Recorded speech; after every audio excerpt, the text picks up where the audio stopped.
So this is the Hughes Trust, and let's have a look at a few of the new features we've got here. Okay, so we've got a button that will enable you to toggle between the internal name and the display name, so you can actually see the actual name that ACFX is using. Now, Andrew, you wanted to merge this line item here with this one. Okay, so it's this line item with this one. Alright, so let's go over here. Now, first of all, when we do renaming, I've just added a check. This is a good example. Okay, because so what happens now is if you try to rename an item from across classifications, you'll get this error message displayed. So renaming will only ever work if you want to change the name to another name within the existing classification.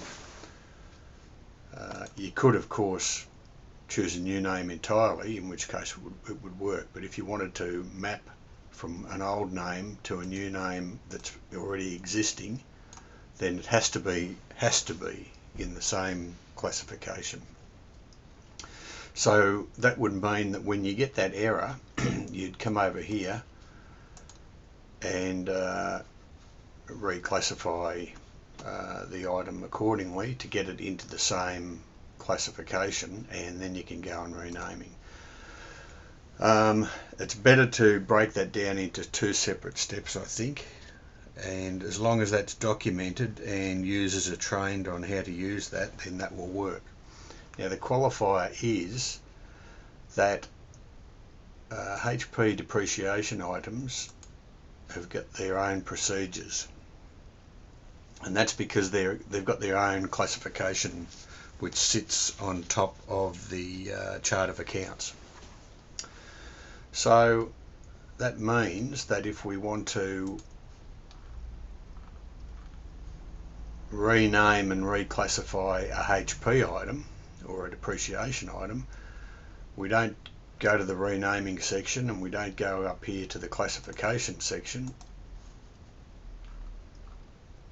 What we do is go to the hire purchase depreciation amortization section, map line item to hire purchase depreciation amortization item. Okay, so this will do as it says. You choose your line item, and there it is at the bottom, and you choose the hire purchase depreciation name that you want to map it to, and we come back here and we can see that that mapping has taken place, and we'll just hide that. So now everything is fine. The end.